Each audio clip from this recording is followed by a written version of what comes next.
This video is brought to you by Paperlike. I've been using and testing each of the current iPad models, more specifically the new M4 iPad Pro, new M2 iPad Air, as well as the newly priced iPad 10. And in this video, we're going to be comparing all these models, the entire lineup, look at the key differences as well as similarities to ultimately help you decide which of these iPads is right for you. Now, I made a similar video like this last year, but this year with the new releases, as well as some big changes in pricing, things are quite different. And as always, I will leave all the purchase links down in the description. So starting off, we have the brand new M4 iPad Pro. Now this model is really cool, as I think this brings the biggest upgrade to the iPad line that we've seen in years. Now the M4 Pro does start at $999 and will come with 256 gigabytes and can go all the way up to 2 terabytes if of course your wallet allows it. Mine does not. Now it also comes in both the 11-inch size that I have here, as well as a 13-inch size, and I have the 11-inch model here in beautiful space black. So $999 really is a lot of money, especially for an iPad. So the question is, what do you get for that price? Well, the M4 iPad Pro does feature an all-new redesign that is super slim, and I mean really thin, just 5.3 millimeters. It is actually Apple's thinnest product ever. You can see here how much thinner the iPad Pro is compared to the Air as well as the iPad 10. Now, not only does this slim design look really impressive, it also makes the iPad Pro feel even nicer to hold and use for extended periods. And I really think that from a comfort and usability perspective, the iPad Pro really stands apart from the rest of the models in the iPad lineup. The next big feature, and also my favorite, is this incredible display. Now, for the first time, Apple have put a 120Hz OLED display in an iPad, and I'm very glad that they did. Colors on this screen are so vibrant and really make your content come to life. Check out here how the display of the M4 iPad Pro compares to the M2 iPad Air. Notice not just the difference in vibrancy, but also in blacks. On the Pro, they are truly black, where on the Air, it's more of a washed out dark gray. The display on the iPad Pro is also 2 times brighter compared to the iPad Air as well as the iPad 10, coming in at up to 1000 nits of sustained brightness. And this is great indoors, but of course even better outdoors, where even when using it in direct sunlight, the display is still easy to read and visible. And then powering the M4 iPad Pro is Apple's new M4 chip. Fun fact, the iPad Pro is actually the first Apple product to get the new M4 chip, even ahead of any Mac. And of course, the M4 chip on the iPad Pro runs super well, seemingly with no limitations, no matter what I throw at it. Whether I'm editing raw photos in Lightroom, gaming in Minecraft, it is always super fast and truly never skips a beat. Additionally, I would expect the M4 Pro to get another 7 years of software updates and security updates, meaning that this iPad is going to last you for a very long time, as I would expect for a product of this price. By the way, if you are enjoying this video so far, a sub to the channel would be amazing.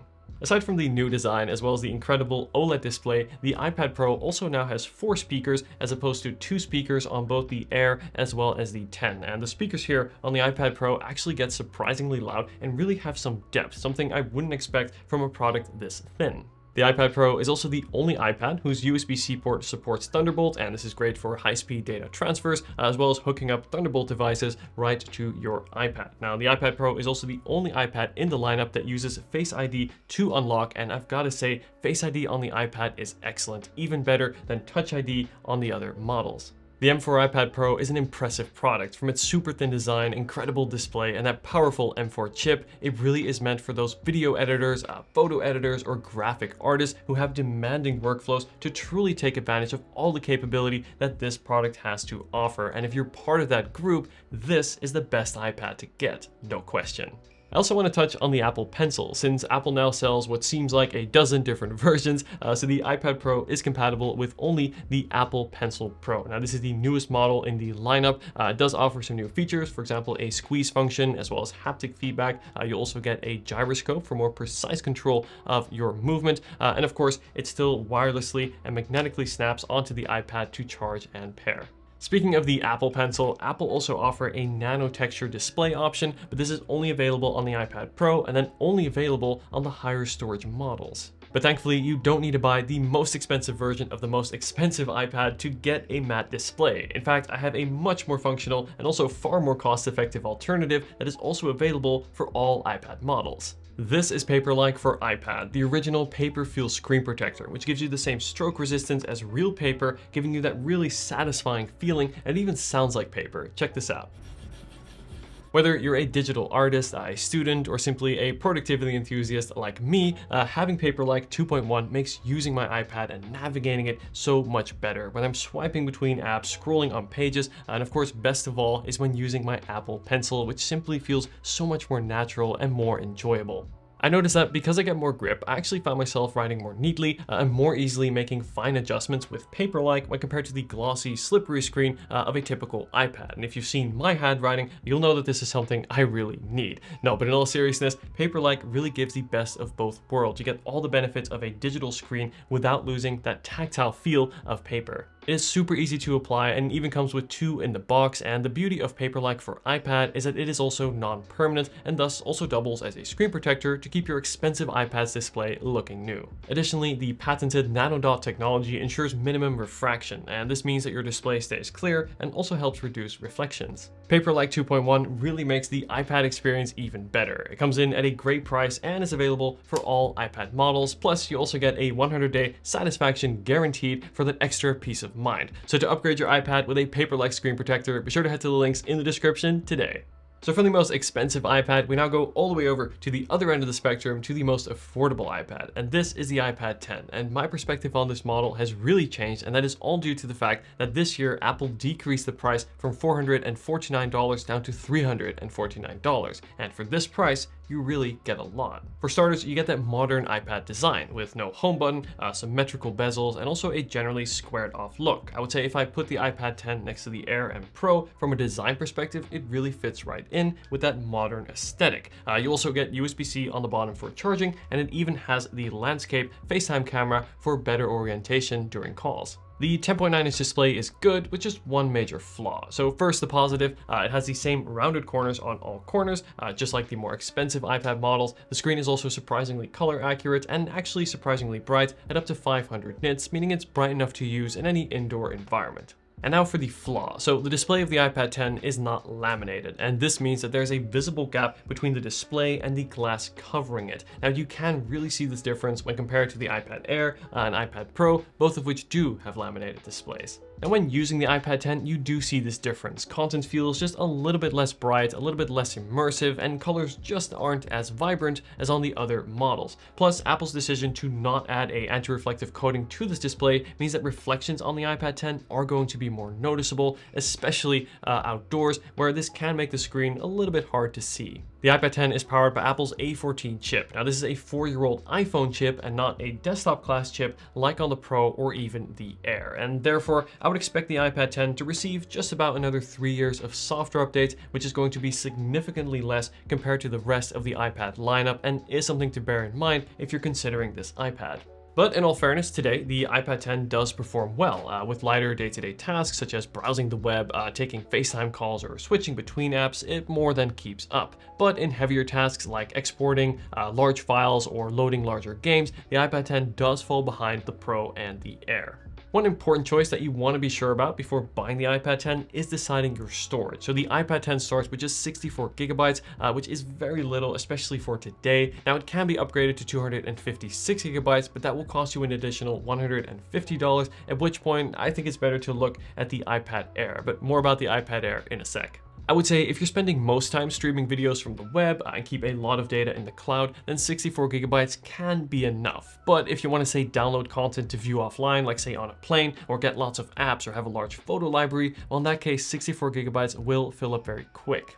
So there are some sacrifices with this iPad, but it still offers a lot, and now for a much more attractive price, you still get that iPad experience. I think if you're looking for an affordable iPad to browse the web, watch some videos, and even do a little bit of content creation, then the iPad 10 can be a great choice. The iPad 10 is also still compatible with an Apple Pencil, so you can use either the USB-C Apple Pencil or the first generation Apple Pencil, and my advice is to buy the $79 USB-C Apple Pencil for its better price, and for the fact that it also uses USB-C and magnetically charges to the iPad.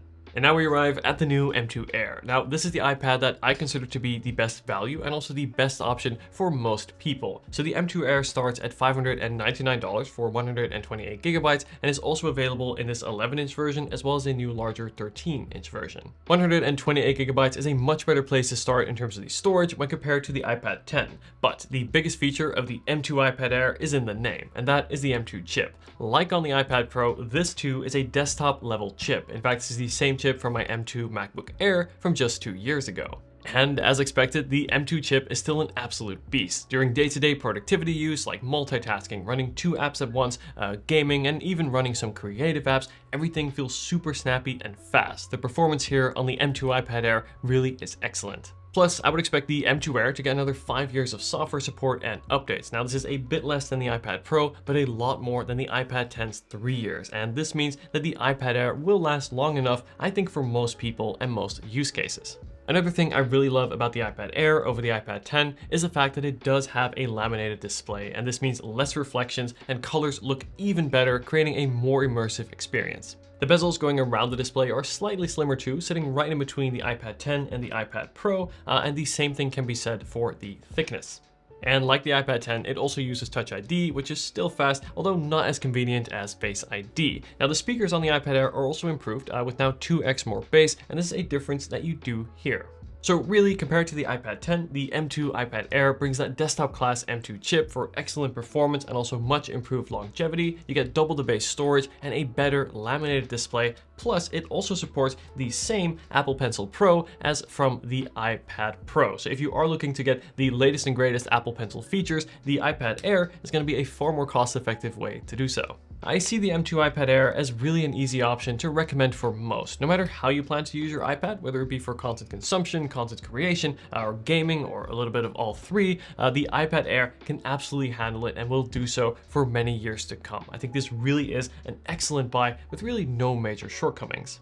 Okay, so let's do a quick recap. Now the M4 iPad Pro is the top of the line iPad, but of course it does come at a price. Before that, you get a lot of power as well as features, namely that super slim design. You also get that too powerful M4 chip and that vibrant and super bright 120Hz OLED display. If you want the best of the best, this really is the best, not just in terms of the iPads, but in terms of tablets in general. And then there's the iPad 10. Now it's just $349, making it much more affordable. I think this is a great entry-level iPad and an easy starting point for anyone looking to get their first iPad or perhaps even to buy for a very lucky child. Now it offers all the essential iPad features and I think does them well. Just be careful when you think about the storage as well as the longevity. And finally, there's the M2 iPad Air. With its highly capable M2 chip, it improves on the iPad 10 in terms of its performance, longevity, display, as well as Apple Pencil support. And this makes it a fantastic all-around iPad that is going to fit any workflow or use case. Again, this is the iPad that I recommend to most people and is in fact the same iPad that I got my wife, and she really likes it,